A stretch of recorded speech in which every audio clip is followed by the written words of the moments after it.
Mains के paper में आया था कि वैदिक एज की जो सोसाइटी और रिलीजन है उनमें से कौन सी प्रैक्टिसेज हैं जो आज तक कंटिन्यू है, यही आया था। इससे पहले 2015 में मेंस में एक सवाल आया था कि इंडस वैली सिविलाइजेशन की कौन सी वो चीज़ें हैं जो आज तक कंटिन्यू है। तो वैदिक रिलीजन हम आज पढ़ेंगे, सोसाइटी हम पढ़ चुके, ठीक है ना। करते हैं शुरू। हम पढ़ रहे थे ऋग्वेदिक एज।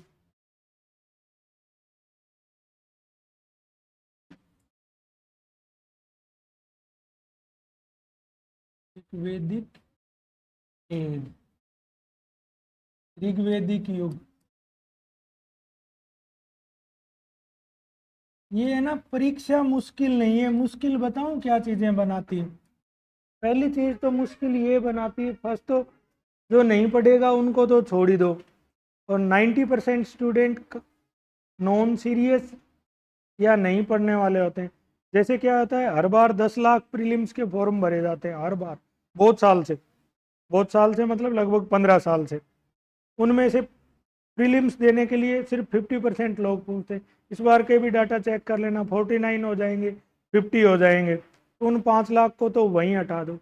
बचे हुए में सिर्फ 10% सीरियस स्टूडेंट है। सीरियस का मतलब जैसे जो जितना पढ़ाया वो पढ़ रहे हैं। तो जो आदमी मतलब लगातार पढ़ रहा है, पढ़ने के बावजूद अगर कुछ लोग फेल होते हैं तो उनका ये कारण है कि वो खूब सारे सोर्सेज लेके बैठ जाते हैं।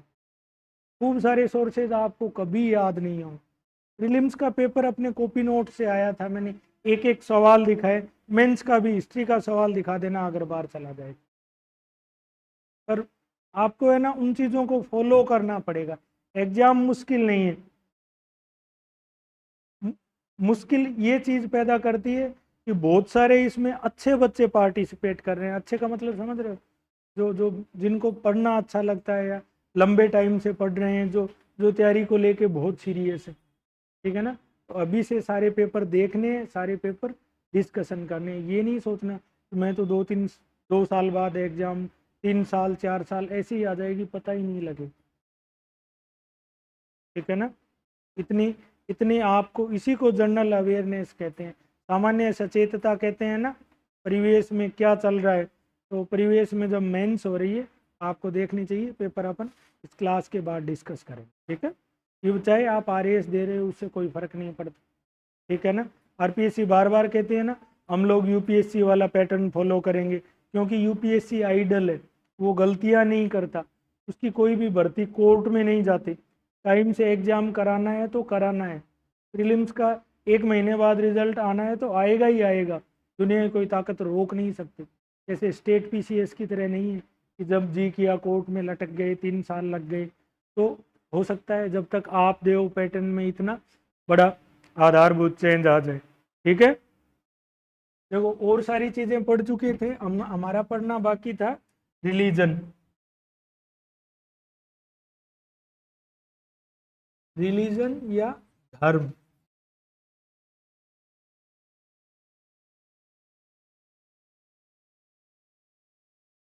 अब मैं आप लोगों से ये पूछूं कि वो किस तरीके के लोग थे, तो वो लोग थे पहले तो जनजातीय, यानी कि ट्राइबल, ग्रामीण,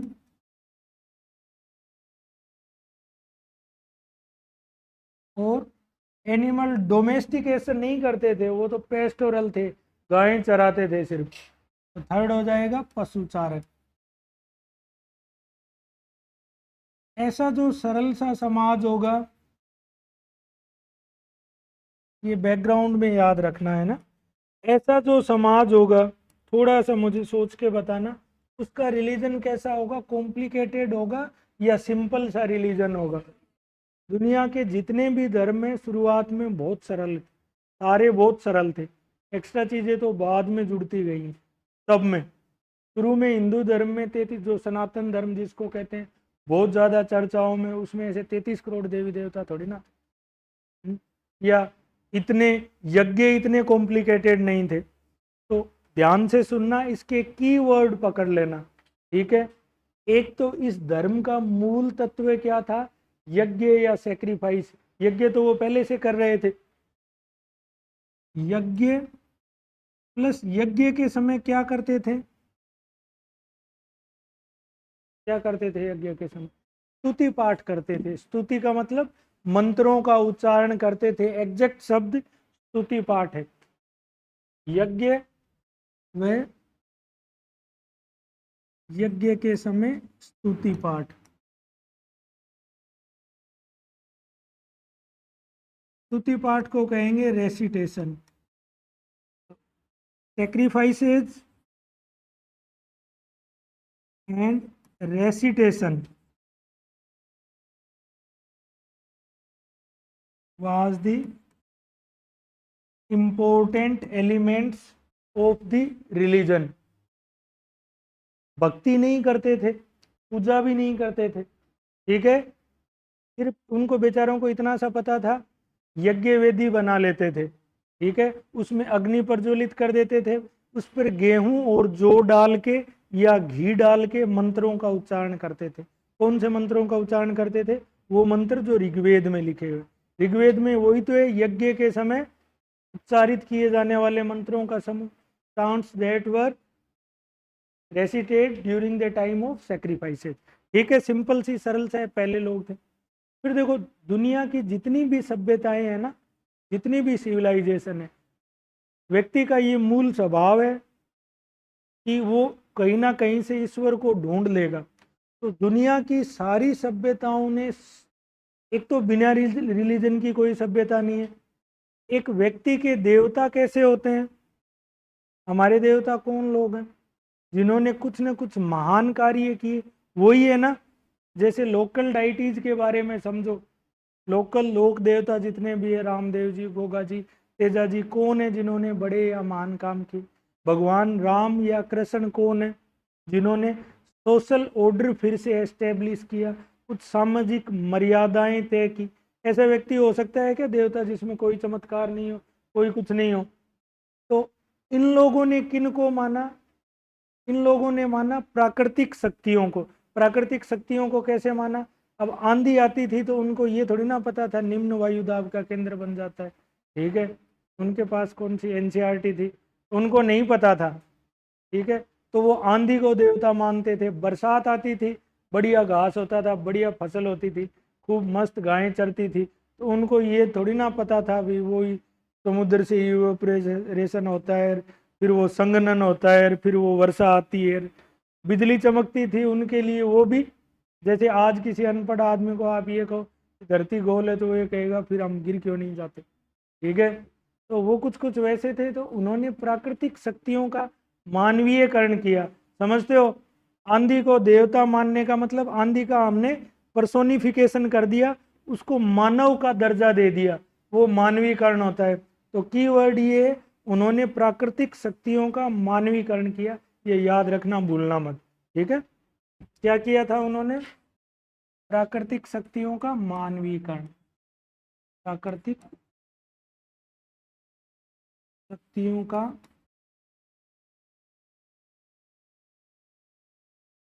मानवीयकरण।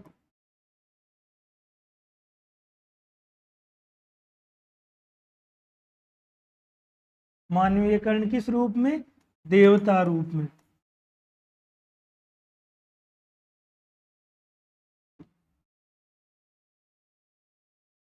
personification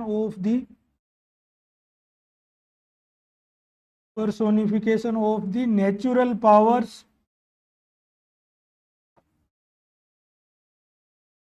as God। सिर्फ ये दो कीवर्ड है, अगर रिलीजन के बारे में है ये दो नहीं लिखा, बाकी कितने ही लिख देना। इंद्र की प्रशंसा में 250 सूक्त हैं, वरुण की प्रशंसा में 200 सूक्त हैं, कोई मतलब नहीं, ये दो कीवर्ड याद रह जाएगा। अब बताओ ये बात समझ आई क्या, प्राकृतिक शक्तियों का मानवीयकरण कैसे होता है।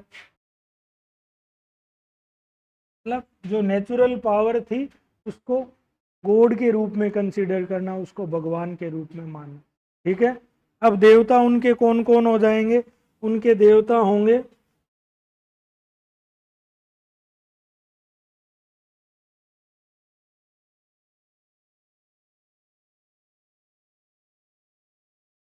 ऋग्वेदिक गॉड्स हो जाएंगे। सबसे पहले सबसे ऊपर एक नंबर में रहेंगे इंद्र।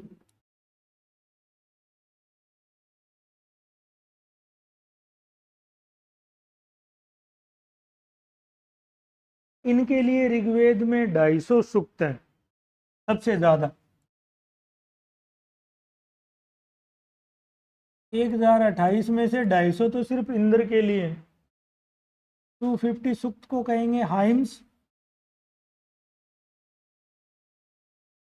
250 सूक्त हैं। सबसे प्रमुख देवता, सबसे प्रमुख देवता देखो, सबसे प्रमुख कैसे हो गए? दो चीजों ने इन्हें इंपॉर्टेंस दी है। फर्स्ट तो एक तो ये जो इनका दास या अनारियों के साथ संघर्ष चल रहा था, एक तो उस संघर्ष में ये लीड करते थे, ठीक है, इसलिए इसको पुरंदर कहा है। पुरंदर का मतलब डिस्ट्रॉयर ऑफ फोर्ट्स, किले तोड़ने वाला। और दूसरा ये बरसात के देवता भी थे, समझ गए? तो इंद्र सबसे इंपॉर्टेंट देवता है और इंपॉर्टेंस दो रूप में, एक तो पुरंदर, पुरंदर मतलब किले तोड़ने वाला, डिस्ट्रॉयर ऑफ फोर्ट। पहले चर्चा कर चुके थे किले किसके तोड़े होंगे, या इसको कहें युद्ध में नेतृत्व करता। अब कौन से युद्ध में नेतृत्व कर रहे थे? कौन से युद्ध में नेतृत्व कर रहे थे? तमन्ना बताएगी, कौन से युद्ध में कर रहे थे?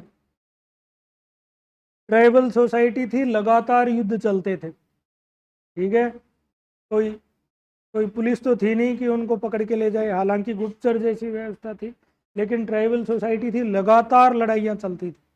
तीन ही काम था इनके, एक तो ये घुमक्कड़ थे, ठीक है, दूसरा लगातार लड़ते थे, तीसरा गाय चराते थे, बस। प्रॉपर्टी भी गाय थी, धन भी गाय थी, बड़ी सिंपल सरल सोसाइटी थी। सेकंड,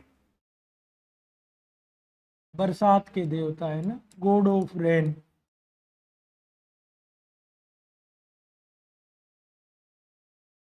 इंद्र के बाद अगले इंपॉर्टेंट देवता है वरुण। देखो वरुण वाली बात बहुत इंपॉर्टेंट है।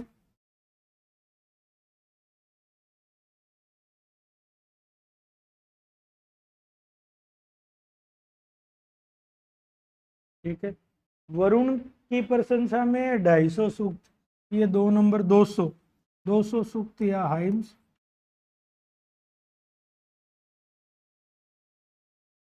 इनको माना है जल राशि के देवता। जल राशि का मतलब समझते हो? समुद्र जैसी जो बड़ी संरचना है उसको जल राशि बोल देते हैं, जहाँ बहुत बड़ी मात्रा में पानी हो, है ना, जल राशि के देवता या समुद्र के देवता।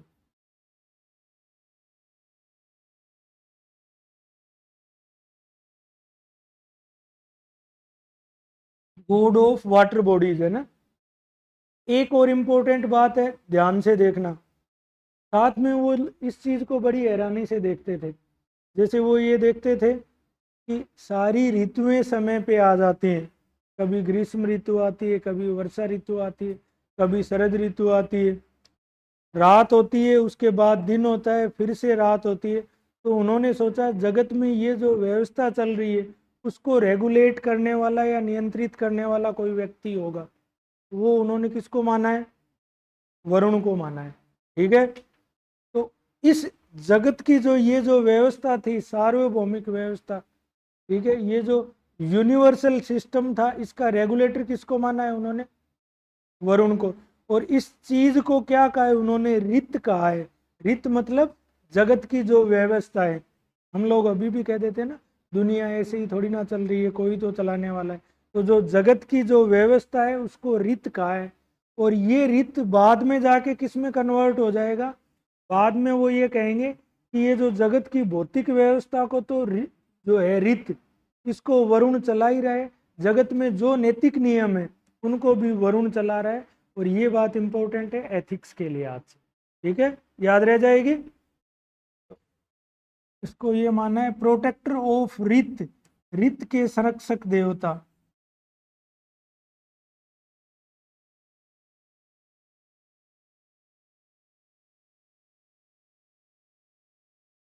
रित के संरक्षक देवता है।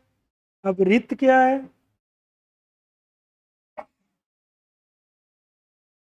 जगत की प्राकृतिक व्यवस्था।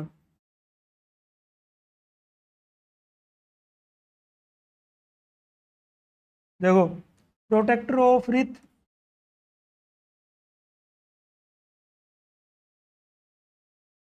ये रित शब्द बड़ा इंपॉर्टेंट है, बार बार एग्जाम में पूछते, आरएएस में पूछा। और रित क्या है? खुद अब रित है natural order of the universe. भूलोगे नहीं ना रित को। अब वरुण पूछ लिया, वरुण में रित नहीं लिखा तो 200 श्लोक पूछे, ये पूछा है वो पूछा है, लिखते रहना कोई मतलब नहीं। इस बात को आपको समझना पड़ेगा, है ना। हर चीज की एक मतलब उसकी स्पिरिट या उसका एसेंस होता है। जैसे प्रियम्बल है, प्रियम्बल को नहीं समझा तो प्रियम्बल में क्या है? प्रस्तावना में संविधान का सारा निचोड़ है। वैसे ही आपको एग्जैक्ट मतलब वो मेंटोस की तरह सीधी बात, नो बकवास। बकवास करोगे तो मार्क्स नहीं आएंगे मेंस में। घुमा घुमा के जैसे कॉलेज में लिखते हैं, है ना, हर 10 मिनट बाद कॉपी मांग लेते हैं, तो नहीं। जो कीवर्ड अगर रित नहीं लिखा वरुण में तो ये समझ लो कुछ नहीं लिखा। तो आपको कीवर्ड्स याद करने हैं हमेशा, ठीक है। उधर तो यज्ञ हो गया था और प्राकृतिक शक्तियों का मानवीयकरण हो गया था धर्म में। इंद्र में वो दो चीजें हो गई, एक तो पुरंदर हो गया युद्ध में नेतृत्व करता, दूसरा बरसात के, तीसरा वरुण में जगत की जो सार्वभौमिक व्यवस्था है उसका नियंत्रक। सिंपल, ठीक है। फिर तीसरे देवता थे मरुत। मरुत का मतलब क्या होता है हिंदी में?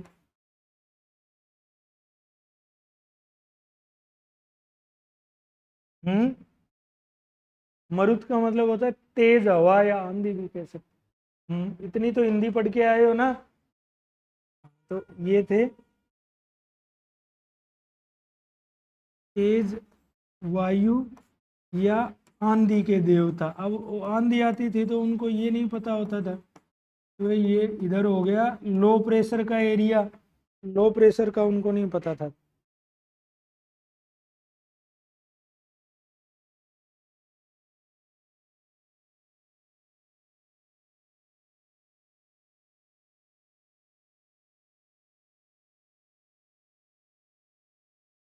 ठीक है, आंधी के God of storm, God of storm. फिर एक हो गया इंद्र वरुण मरुत वात, वात का हो गया वायु, वात का हो गया वायु के देवता। जो हवा चलती थी वो क्यों चल रही है? वायु के देवता, गॉड ऑफ द एयर, ठीक है।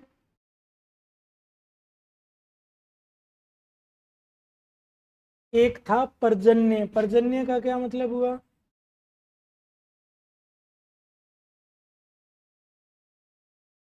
बारिश के समय ओले पड़ते हैं, बिजली कड़कती है, बच्चे डर जाते हैं देख के, तो ये भी डर जाते थे, बेचारों को पता नहीं होता था। तो पर्जन्य जो बरसात के साथ तूफान आता है ना, उसको कहते हैं पर्जन्य।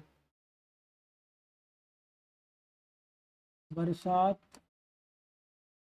के तूफान के देवता, God of rain storm, God of rain storm,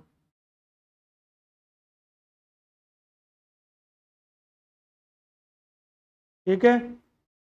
कोई जो बिजली चमकती है और तेज तेज हवाएं चलती हैं, वो वाले सारे के सारे प्राकृतिक शक्तियां हैं, सब नेचुरल पावर से तो हैं सारी। अब फिर पुरुष देवता थे तो कुछ महिला देवताओं भी थी। गोडेसेस कौन थी महिला देवताओं में? कौन थी?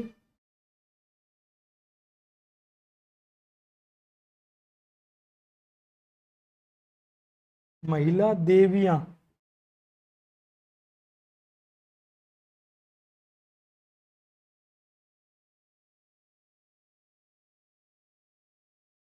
महिला देवियां थी,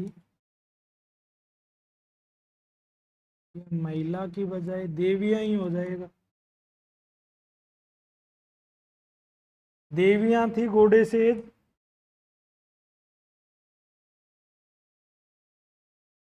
एक तो थी अदिति और दूसरी थी उषा।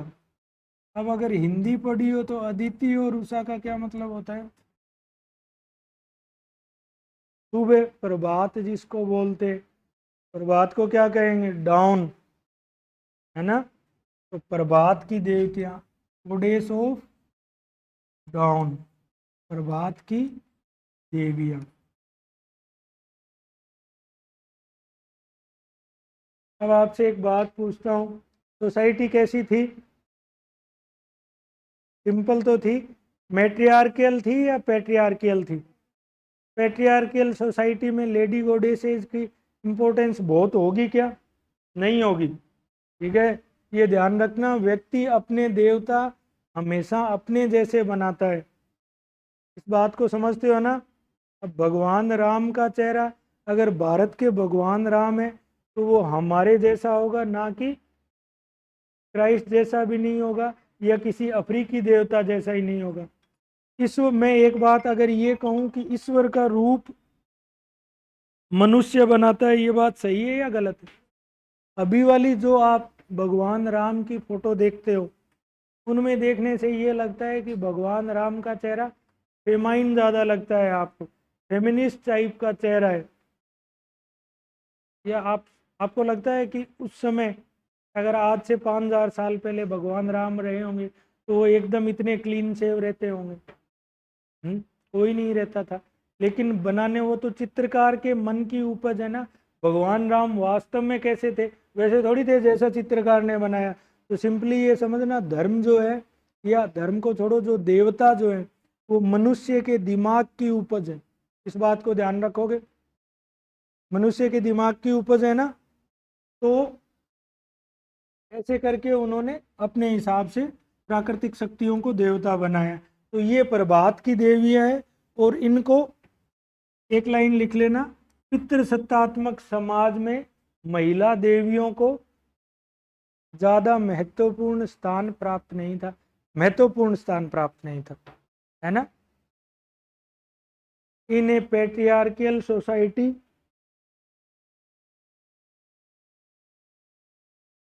नोट नोट तो इम्पोर्टेंट। ठीक है, लिखना, पितृसत्तात्मक समाज में देवियों को महत्वपूर्ण स्थान प्राप्त नहीं था। हो गया धर्म? ये बस, ये इतना अच्छा रिलीजन।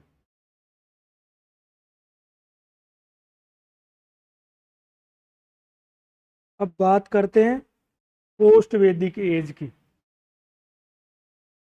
ये कंप्लीट हो गया ऋग्वेदिक। ऋग्वेदिक युग में कोई सवाल हो तो बताओ, बढ़े आगे। हेडिंग डालना, उत्तर वैदिक युग।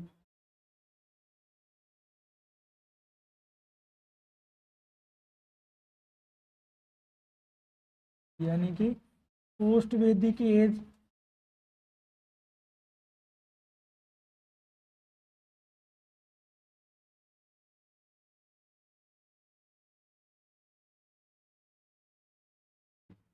देखो, सरल सी बात है, ऋग्वेदिक युग वह युग जिसका वर्णन किसमें है? ऋग्वेद में। अब वैदिक साहित्य में ऋग्वेद के अलावा और क्या क्या है? वो जो जिनमें वर्णित है वो सारा का सारा उत्तर वैदिक युग। सरल सी बात है। इसका टाइम था 1000 टू 600 BC। ठीक है। अब उत्तर वैदिक युग का साहित्य क्या है?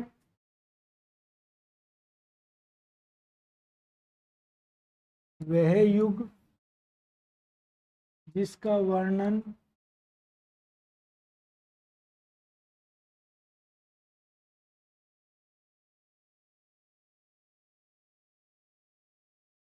सामवेद, यजुर्वेद,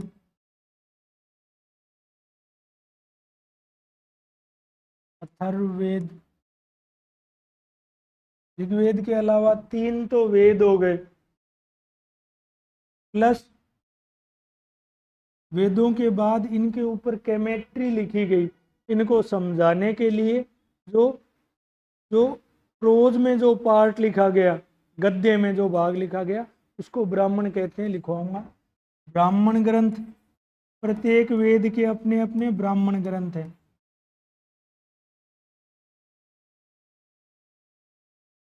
इसके अलावा ब्राह्मणों के बाद में आएंगे आरण्यक ग्रंथ। प्रत्येक वेद के अपने अपने आरण्यक ग्रंथ है, आरण्यक स्क्रिप्ट। अरण्य का मतलब होता है वन, ठीक है। तो जो देखो, 2 चीजें। अरण्य क्या था? उपनिषद से जस्ट पहले लिखे गए थे। उपनिषद एकदम प्योर थ्योरेटिकल ग्रंथ है और उनमें किस चीज की? आत्मा और ब्रह्मा की चर्चा की गई है। वेद और ब्राह्मण मेटीरियलिस्टिक लाइफ को बताते हैं। कहीं गाय मांग रहे हैं, कहीं बेटा मांग रहे हैं, कहीं धन मांग रहे हैं, कहीं युद्ध में जीत मांग रहे हैं। तो इन दो के जो बीच का ट्रांजिशनल फेज आया था, जिसमें फिलोसॉफिकल आइडियाज आने जस्ट शुरू हुए थे, उनके दार्शनिक जो विचार है उनका प्रारंभिक बिंदु कहाँ मिलता है? आरण्यक में। प्रत्येक वेद के अपने आरण्यक ग्रंथ है। आरण्यक के बाद में क्या है? उपनिषद।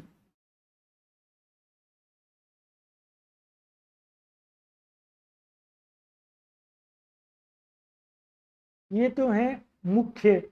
इनके अलावा उत्तर वैदिक साहित्य में कुछ चीजें और हैं जिनको शामिल कर देते हैं। वो क्या क्या है? एक तो चारों वेद का एक एक उपवेद है, ठीक है।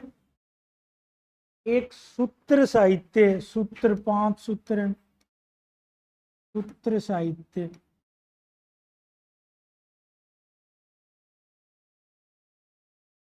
और लास्ट में वेदांग है, वेद के 6 अंग हैं, उनको भी शामिल कर देते।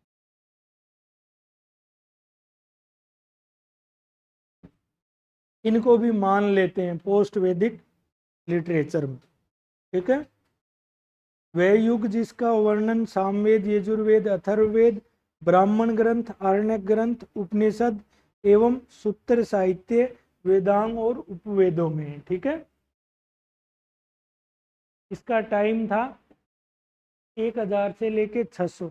अब देखो, मैं कहता हूँ ना आप लोगों को एक बात बार बार, कि इतिहास का जो परिवर्तन होता है वो क्रमिक परिवर्तन होता है। एक तो सडन चेंज नहीं होता, ग्रेजुअली चेंज होता है।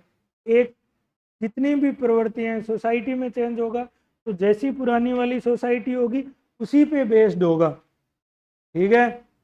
और रिलीजन भी अगर चेंज होगा तो पुराने पे ही चेंज होगा, समझ रहे हो ना। परिवर्तन क्रमिक परिवर्तन होगा और उसी निरंतरता में होगा, ठीक है। तो जो ये चेंज वाली प्रोसेस को अब हमें समझना है। अब क्या क्या चेंज आए वो लिखने से पहले इस लिटरेचर को अपन क्लियर कर लेते हैं। लिटरेचर के कौन से पार्ट में क्या था। सबसे पहले लिखते हैं सामवेद। सामवेद में क्या है?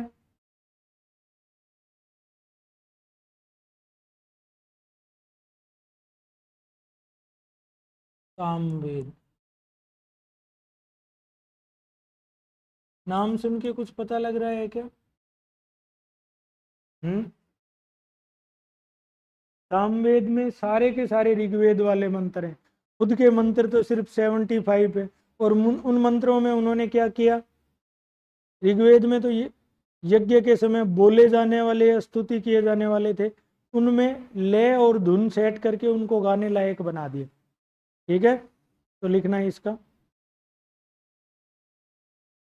यज्ञ के समय गाए जाने वाले मंत्रों का समूह।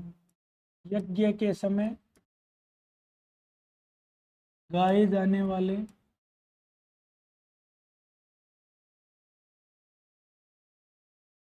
यज्ञ के समय गाए जाने वाले मंत्रों का समूह।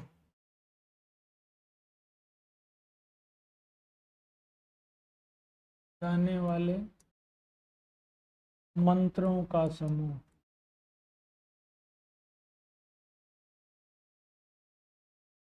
अब गाए जाने व बोले जाने वाले मंत्रों के समूह को तो सूक्त कह देते हैं हम। ऋग्वेद में सूक्त हैं, इसमें भी सूक्त हैं क्या? इसको ऋचाएं कहेंगे, बस ये ध्यान रखना है ना, एग्जैक्ट वर्ड ऋचा है। तो गाए जाने वाले मंत्रों को क्या कहेंगे? ऋचाएं। इसको ऐसे लिख सकते हो कि यज्ञ के समय गाए जाने वाली ऋचाएं। यज्ञ करते थे तो कुछ ना कुछ गाते होंगे, वो है। इसको संगीत का प्राचीनतम ग्रंथ भी कह सकते हैं ना। पहला ही तो है, इससे पहले तो गाना नहीं आता था। भारतीय संगीत का प्राचीनतम ग्रंथ।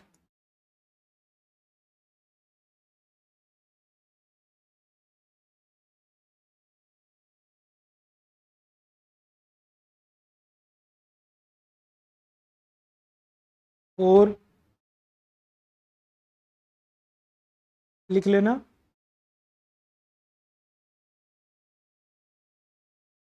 सामवेद में केवल विचित्र ऋचाएं मौलिक हैं।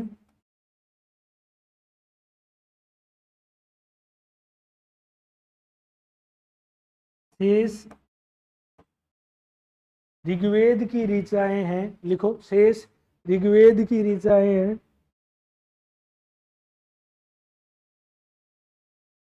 जिनको जिनको गाने योग्य बनाया गया है।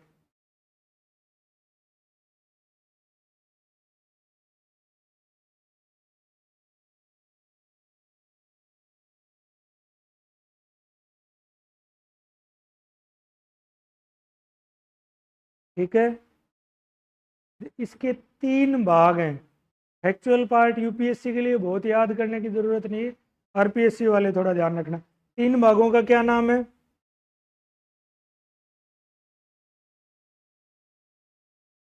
राणायनीय, पोथुमीय और जैमिनीय।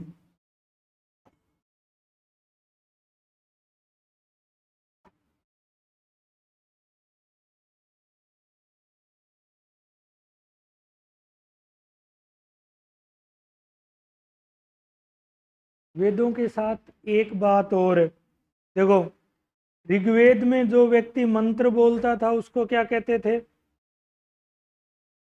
जो व्यक्ति मंत्र बोलता था ऋग्वेदिक मंत्रों को, उसको कहते थे होत्र या होता। कहते थे क्या ऋग्वेद वाले को? होत्र या होता। ये कौन था? ऋग्वेद के मंत्र बोलने वाला, या ऋग्वेद का पुरोहित हो गया।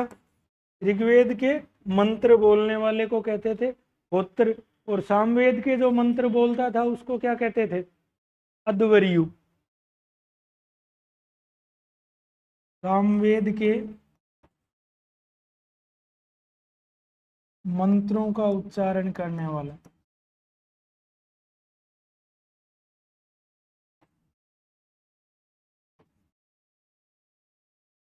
इसको कहते थे अध्वर्यु।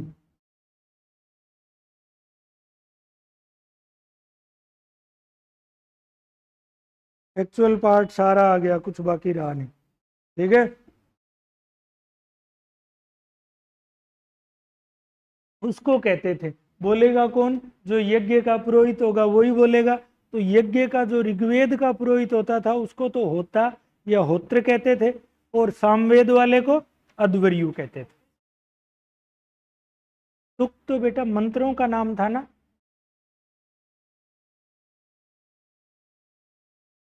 मंत्र तो वो हैं जो उसमें लिखे गए हैं, उनके कलेक्शन को सुक्त बोल देते हैं। ये तो व्यक्ति है बोलने वाला।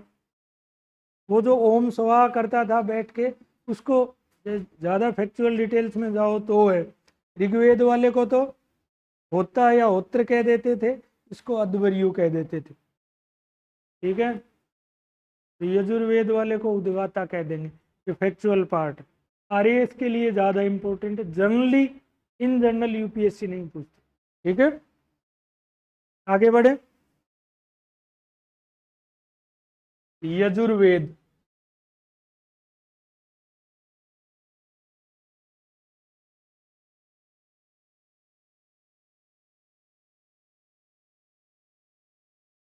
यजुर्वेद, यजु का क्या मतलब होता है? यज्ञ, यज्ञ या सैक्रिफाइस।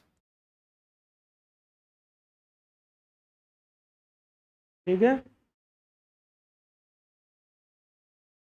तो वह वेद जिसमें यज्ञ के विधि विधान बताए गए हों, ठीक है, उसको कहते हैं यजुर्वेद। तो यजुर्वेद में क्या है?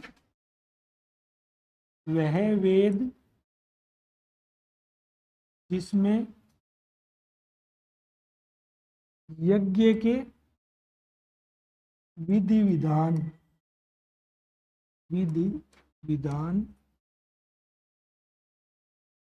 बताए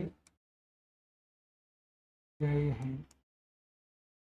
वेद that describes ritualistic part of the sacrifice।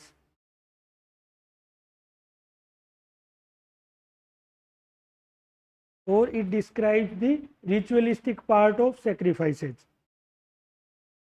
यज्ञ के विधि विधान। देखो धीरे धीरे है ना, पोस्ट वैदिक आते आते सारी चीजें कॉम्प्लिकेटेड होने लग गई। यज्ञ आप देखोगे, कुछ यज्ञ ऐसे होंगे जो वर्षों तक चलते रहेंगे। पहले वाले सरल नहीं रहेंगे कि अग्निकुंड बनाया, गेहूं फेंकी, जौ फेंकी, घी डाला, गाय मांगी, बेटा मांगा, काम खत्म। अब यज्ञ कॉम्प्लिकेटेड हो जाएंगे। वाजपेय होगा, वाजपेय में क्या होगा? रथ दौड़ होगी, ठीक है, जिसमें राजा सबसे आगे निकल जाएगा, तो राजा में शक्ति का प्रतीक माना जाएगा उसको। और अश्वमेध होगा, घोड़ा छोड़ देंगे, जो पकड़ लेगा उसको युद्ध करना पड़ेगा। तो यज्ञ धीरे धीरे कॉम्प्लिकेटेड होते गए और उनके विधि विधान इसलिए क्लिष्ट बना दिए गए ताकि उन पे एकाधिकार किसका हो जाए? सिर्फ पुरोहितों का। आप सोच के देखो, मतलब मैं वैसे ही कह रहा हूं, क्या जैसे अपने इस देश में जैसे जो ब्राह्मण है वो डोमिनेटेड कास्ट है, डोमिनेटिंग कास्ट है। क्यों है?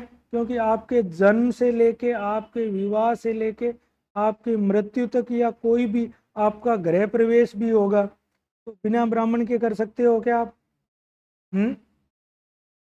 कर सकते हो? शादी पॉसिबल है क्या उनके बिना? या बच्चे का नामकरण, या गृह प्रवेश, या नई कोई दुकान खोली आपने, उसका वो मुहूर्त, नई गाड़ी लेके आए तो वो स्वस्तिक और वो सारा।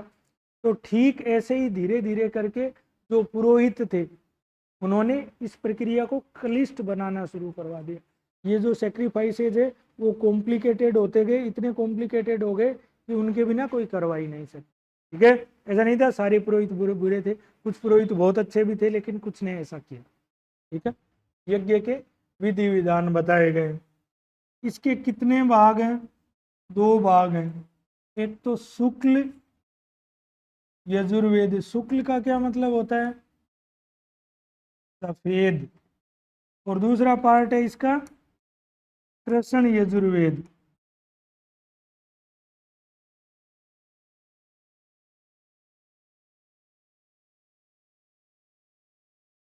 इसके लिए आईएएस प्रीलिम्स में आया हुआ है। ये जो शुक्ल यजुर्वेद है ये तो है अपना वर्ष में या पद्य में।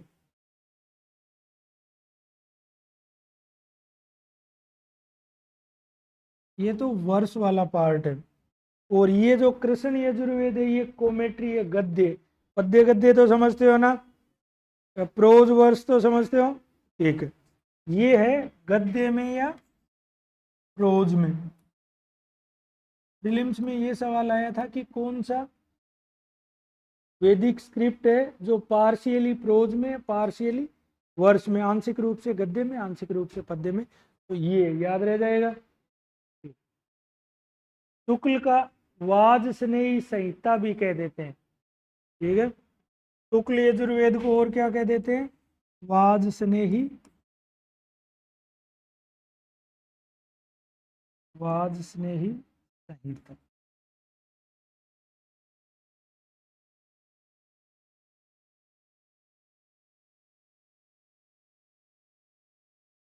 और कृष्ण के क्या कौन कौन से पार्ट हैं मत याद रखना, वैसे ही लिखा रहा हूं, है ना, याद रखने की जरूरत नहीं है। मित्रायणी, तैत्तिरीय,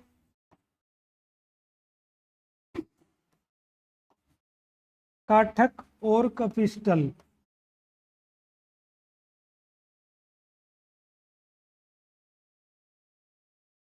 मित्रायणी, तैत्तिरीय, काठक और कपिस्टल। बहुत याद करने की जरूरत नहीं है, ठीक है ना, लेकिन देख लेना।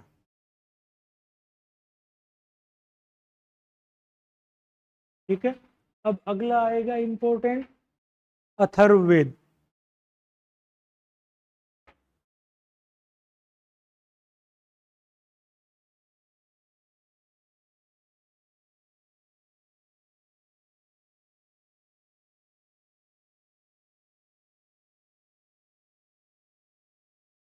देखो ये उन तीनों से अलग हैं, वो बहुत अच्छी अच्छी बातें करते हैं, है ना।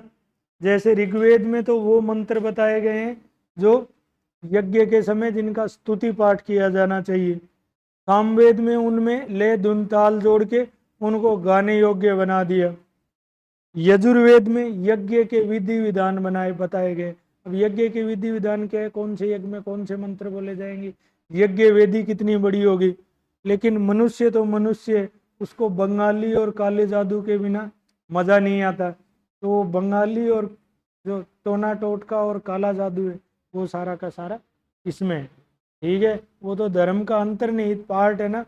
कुछ लोग ये कहते हैं कि ये वो जो लोग हैं जो आर्य परंपरा से भिन्न थे, वो वाला इसमें अभी भी लिखा रहता है ना, प्रेमी प्रेमिका को वश में करें और नीचे बाबा के मोबाइल नंबर, है ना, स्वतंत्र से छुटकारा कैसे पाए। तो कुछ उस तरीके का ये था, है ना। तो ये अथर्ववेद है, चारों वेदों में अंतिम।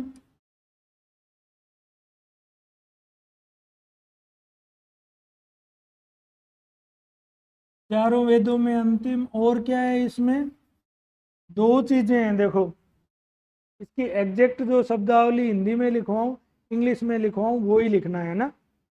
एक तो होती है तंत्र मंत्र,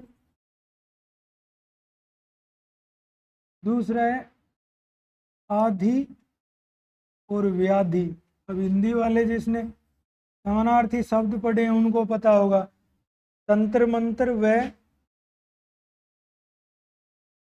आदि व्याधि से छुटकारा पाने हेतु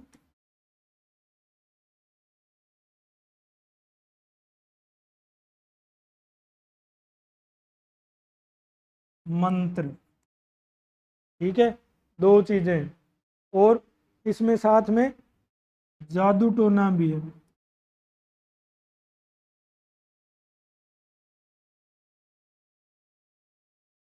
ठीक है, ये इसका विषय है। तो लिखो, chants to ward off evil and diseases. Chants to ward off, WARDOFF, chants to ward off diseases and evils. ठीक है, इसमें सारे के सारे वो काले जादू और वो थे। इसके ये पूरा का पूरा गद्य में नहीं, ये पूरा का पूरा किस में है, गद्य में, मतलब यानी प्रोज में।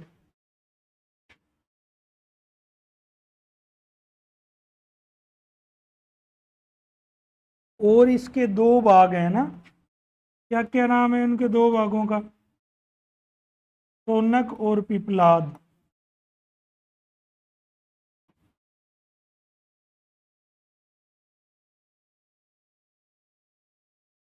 ठीक है, इसको आर्येतर परंपरा का मानते हैं ना। आर्येतर मतलब non Aryan tradition, script of non Aryan tradition, आर्येतर परंपरा का।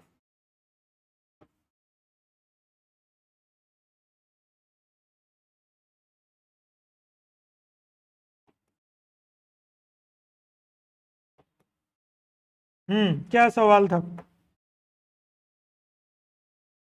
हम्म औषधि विज्ञान भी है।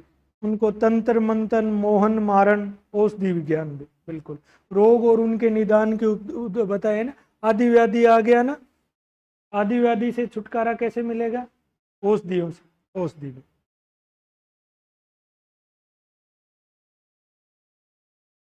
ठीक है, ये काम की चीज है। ये बड़े प्रैक्टिकल लोग थे, ठीक है, ज्यादा उस प्रैक्टिकल लोग थे। ऐसे प्रैक्टिकल लोग अभी भी खूब मिलते हैं ना, चौराहों पे कभी कभी दर्शन हो जाते हैं। जनरली गांव में ज्यादा होता है ना। तो गांव में अथर्ववेद को पढ़ने वाले ज्यादा हैं, महिलाओं की संख्या ज्यादा होती है। वो अथर्ववेद पढ़ के निकलती है और फिर चौराहे पे कुछ न कुछ मिल जाता है। बाकी करते हैं कल।